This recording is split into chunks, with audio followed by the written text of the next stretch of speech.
وعشان رمضان قرب فعملنا لكم الحلويات دي اللي احنا واثقين ان هي 100% هتعجبكم، واكيد اكيد ما عملتوهاش قبل كده، في نفس الوقت هتشرفكم جامد جدا في العزومات، وسهله واي حد يقدر يعملها. يلا نوريكم الطريقه. معانا شويه سوداني شويه زبيب، نحطهم في الكب.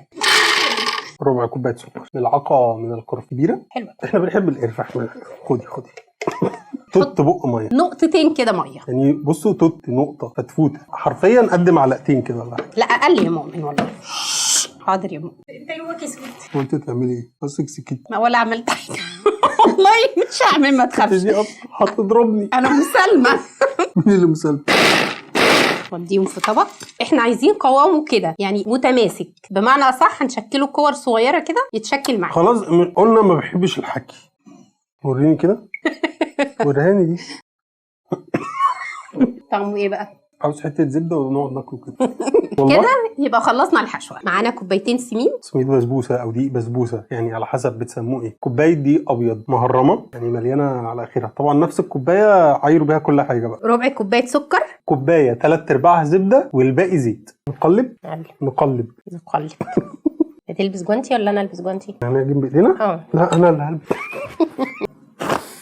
كوبايه ميه هنزل بالتدريج. هي العجينه لما خلاص نص كوبايه كفايه قوي. والعجينه دي لازم نعجنها كويس، مش زي البسبوسه بنحاول ما نقلبهاش كتير عشان ما تنشفش. دي عاوزينها تنشف عادي. قلبوا براحتكم. واول ما تلم معانا بالشكل ده هنغطيها ونسيبها ترتاح ربع ساعه. ولازم الخطوه دي بعد ما ارتاحت على طول هنعجنها تاني وهنبدا نشكلها بقى. نعمل كوره صغننه وندوس عليها بصباعنا في النص كده ونوسعها شويه. هنحط حته من الحشو، نعمل كوره صغننه ونبدا نقفل ونعمل كوره. وباي مكبس اللي هو بيعمل اشكال هنكبسها. اوعى التحفه. بيفكرنا بالكحك.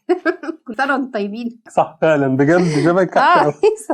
الناس بقى اللي ما عندهاش الشكل ده لو هتعملوا خلوها كور زي ما هي. والله العظيم عادي. والله عادي يعني. واحنا بس عشان التصوير فلازم نطلع شكلها حلو ليكوا، يعني عشان انتوا مش اي حد.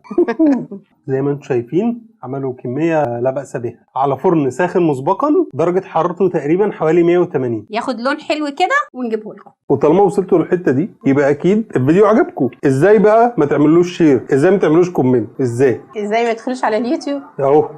ازاي؟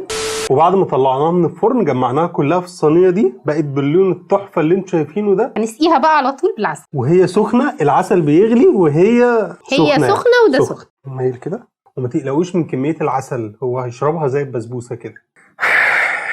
بما انكم اول مره تدوقوها احنا كمان احنا دقنا. بس هندوق تاني قدام الكاميرا مختلف. لازم يعني. بصوا هتبهركم. يعني نقه واحده مقرمشه. احلى حاجه يا مؤمن فيها ان السكر كمان مش كتير. لا خالص. يا دوبك تاخد شويه والباقي بتشيلوها بسرعه. انبهر. لا بجد والله حاجه ظريفه وجميله جدا والطعم مش عادي. قولي والله العظيم تحفه. والله العظيم جامده قوي. تختاروا الحشوه كمان اللي انتوا عايزينها. يعني احنا حاولنا نعمل تكلفتها قليله شويه فحشناها بالسوداني، ان انتوا ممكن تعلوا الليفل بقى. بجد تحفه. طرش. بقيت متسول. انت اللي بتيجي بعشم قوي. لا بس بجد ايه رايك؟ عظمه والله تحفه جامده. مش هتلاقوا اجمد من كده، واللي عنده اجمد من كده يجي يعاركني. في ناس عماله بتسرق وتاكل. انتوا بس سيبوها لغايه ما تاخد لون حلو كده. ومحدش دقها فهيستغربوا هي ايه دي، فهيسالوكوا هي ايه. قولوا لهم احنا عرفناهم من بيري ومو. كل سنه وانتم طيبين.